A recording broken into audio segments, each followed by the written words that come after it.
journalists. They say we have an effect, but there are bigger ones out there. There's issues relating to trust and the notion that what a free press needs to do for the survival of a democracy is to speak truth to power.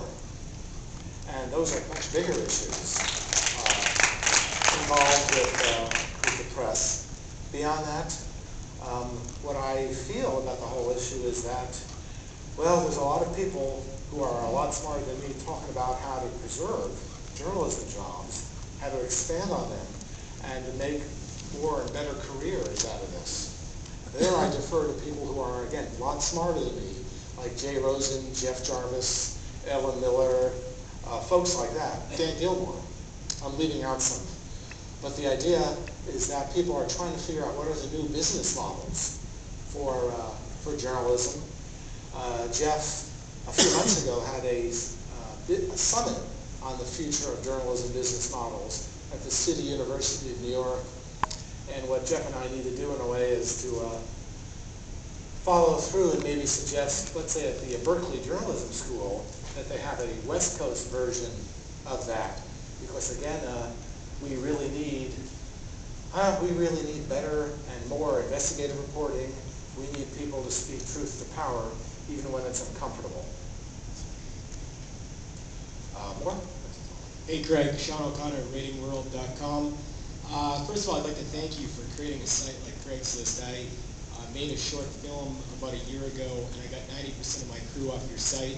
It was an excellent crew, and we shot a great film that made it to a lot of festivals. At the same time, we went around a year later to find a crew, and we wanted to hire some people pro bono. And I'm sure you know about the people that use your site.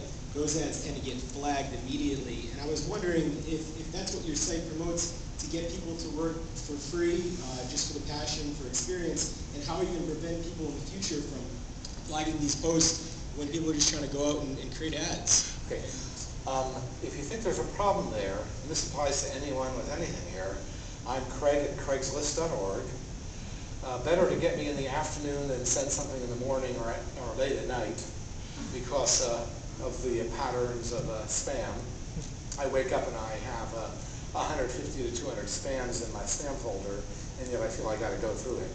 So in cases like that, email me, because that may mean our flagging threshold is too low, or because I had a case like this over the weekend. The way when it comes to film and short-time gigs, people are suspicious because there are different kinds of abuse.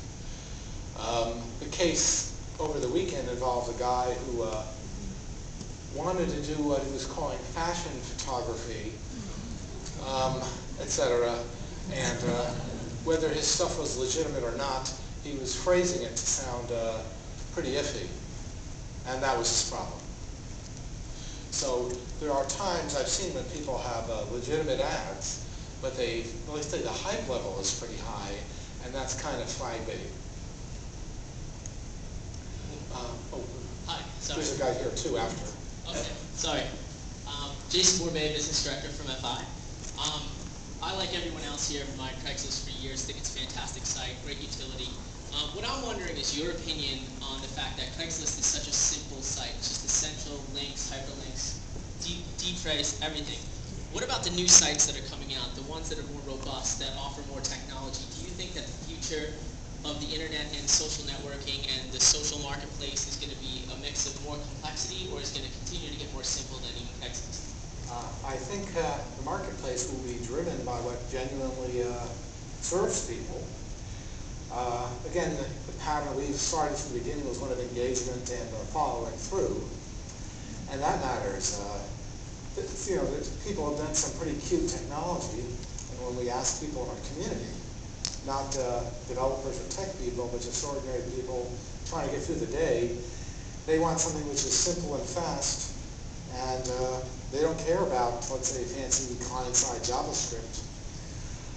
Robust, when people, that term means a lot of different things, but as someone who used to be a software engineer, to me that means, does the thing work? And reliably, that matters. But as for the fancy stuff, I like to see it myself, speaking as a tech guy, but something that's cute doesn't matter. It's like fancy graphics, which a lot of corporate sites insist on. You know, it doesn't help the operations of the site and may in fact turn people off. Whenever I see a site which has a lot of people who are so happy that you wonder what medication they're on, you know, don't do that. You know, and especially if you wonder what medication they're on, and get ready, and if you wonder where you can get some of that, oops, not good. These touchpads are sensitive. Very simple question. How do you Wait for the mic. I think they're recording or something. Back to you. Very, very simple question. How do you guys make money? The way we do it is that we charge for job postings in 17 cities, and we charge for apartment listings in New York, where real estate is a blood sport. The deal is that in '99, I asked people in the community, hey, what's the right way to pay the bills and maybe do a little better than that? They say, hey, charge folks who pay too much for less effective ads. And the consensus was strongest when it came to charging for job ads and real estate. To be clear, we charge for people who are providing jobs or providing real estate, and only in that one case. We do not charge people looking for a job. We don't charge people looking for a place to live. It's that simple. Again, the model really is we're going to do well as a business by doing some, by helping people out, not altruistic.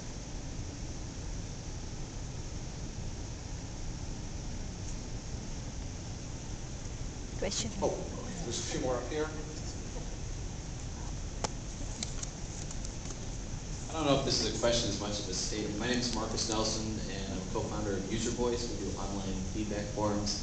And to what you were saying about government agencies being more wanting to get involved in user-generated contact,